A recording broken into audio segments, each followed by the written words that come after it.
Gus tentrem mojo jarsung pun Ibu Rumini binekahan pangestu kawilujengan saking para rawuh sadaya upacara panggih kaadani satatane adat Widi Widana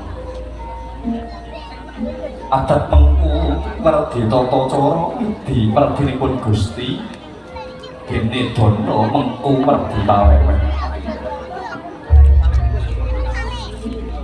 adat Widi Widana mengku werdi tata cara peparingipun Gusti ingkang sakalangkung mula boten mokal ana titahing Gusti ingkang asifat jalu lawan manungsa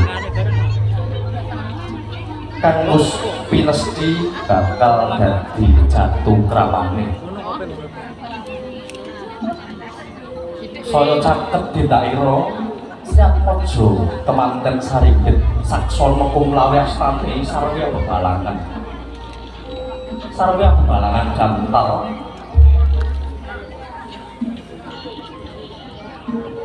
gantal wujudipun saking suruh lininting ingkang pinilih matemurose tinalenan lawewenan lamun beda rumah lawan kurepe yen ginigit tunggal rasane nadyan jejer sajuga priya lawan manodya ning wis manunggal rasa cipta miwah karesane yo wis pinesti bakal dadi jodhone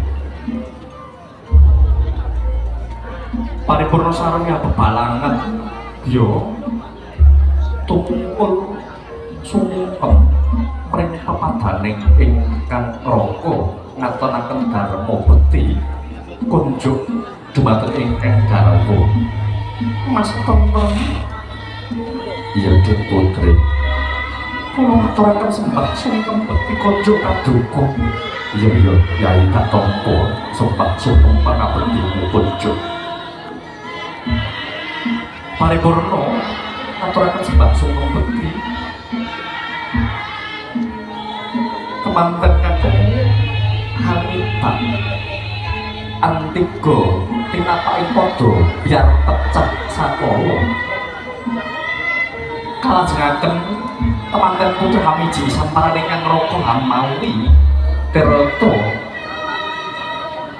mawi sekar trimanca warna wonten mawar pelati miwah kanthi mugi katresnanipun tansah kemantel ing sanubari salamipun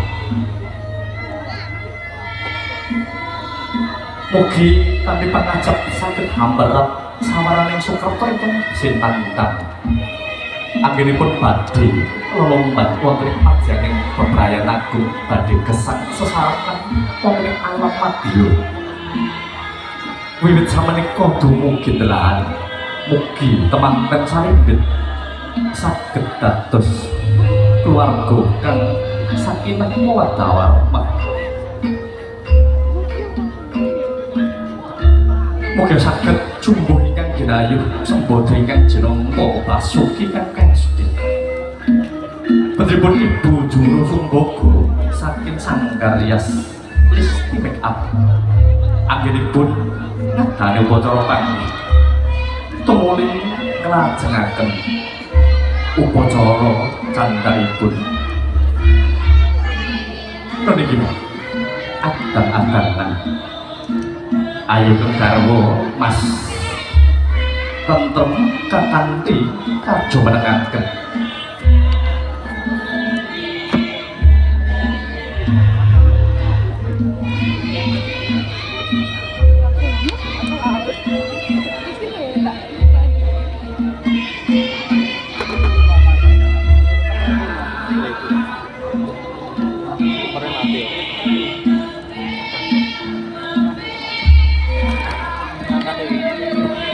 pasti cara sadayipun lho niki adan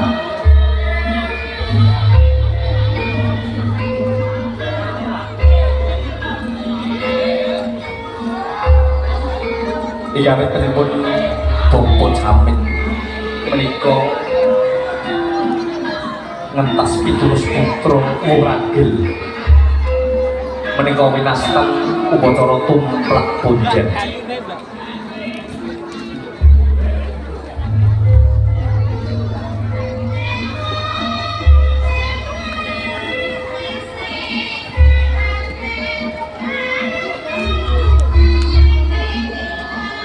Sedaya kala namung leluhuri laksananing budaya. Agung budaya luhur warisanipun nenek moyang. Namung ngatonaken raos syukur marang Gusti kang ingkang Maha Kawasa. Mriki panjenengan Bapak Jamin sampun kasempatan. Anggenipun kula kramakaken teng putra pawestrinipun. Awit putra uragil mriko winastan tumplak punjen.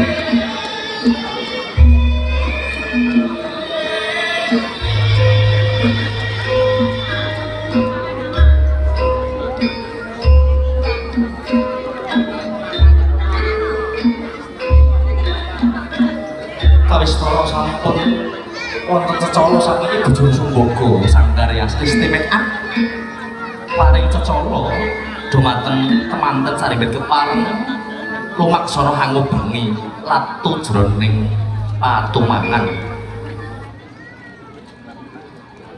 lumaksana kanthi lan kebahan pangati-ati lumaksana marambah kaping 3 samangke menika sampun marambah kaping sepisan.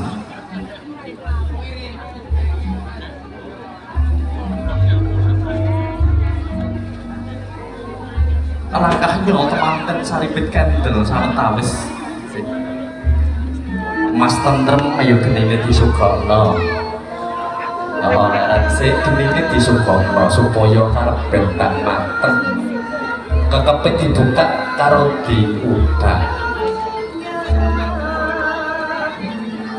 Ditutup nengkes mateng gurung, Dik. Kerek Mas. Ayo neruske laku upeng meneh pindung kas. Rambah ingkang monggo kalih.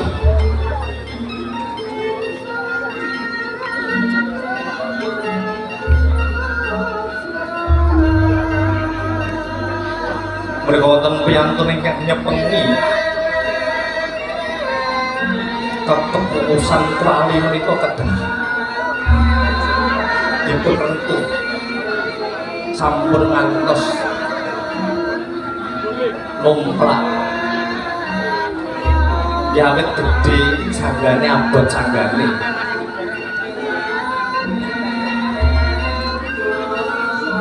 Mas saya diudak neng sebule Mas nganten ngudak nganggo romo alon-alon itu karo tukang potone nek ngudak ngaduk per-per bantere pol kok pangkalan tekan sedang ngarjo nganti krungu Mas mandeg meneh genine disuguhke menika namung sok pralapita sok tulodo dumateng temanten saribet anggenipun bangun bali wis poin samangki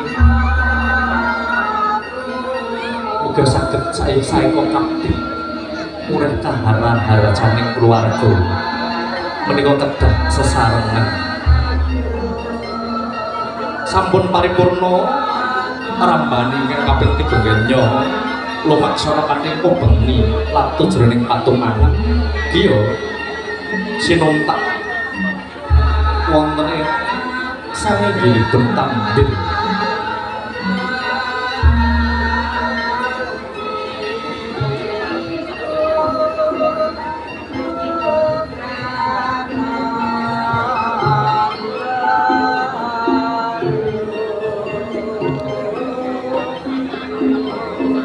paripurna lulus raharja adicara adang-adangan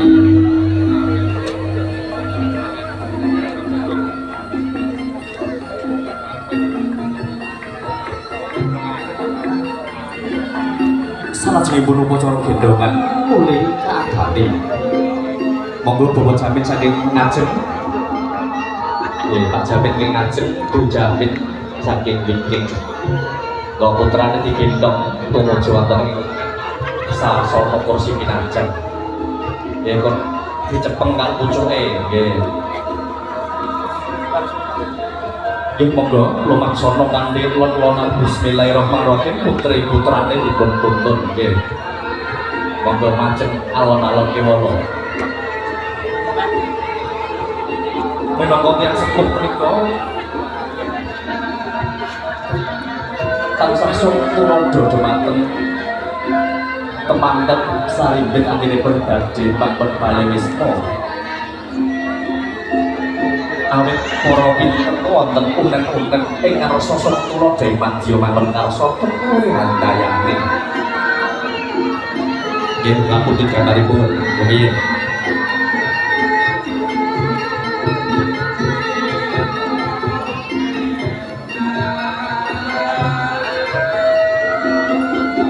Prapto jenengan tinuju aja temanten sarimbit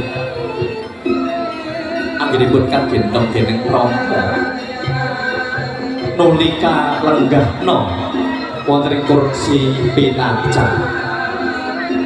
Nggo Pak Jamin putrane dilenggah riyen nggih alon-alon boten sah ditinggal. Nah, dilenggah alon-alon nggih. Adicara kalajenganipun mriki bobot timbang nggih. Bapak Jamin ampun tindak riyen. Jenengan sinten mriku nggih.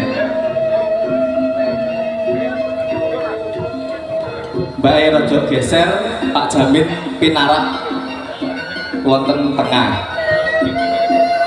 Kawis torpinipun Bapak Jamin sampun lenggah wonten samadyaning temanten kaapit temanten sarimbit winastan upacara bobot timbang bunur saking ngajeng nggih. Nggih. Kalih atur pangandikan kepiye Pakne abot entenge awak anake dhewe sakloron Pakne. Panjenengan Bapak Jamin ugi paring pangandikan ora ana bedane bune anake dhewe sakloron padha abote yen ditimbang wis padha rasane menika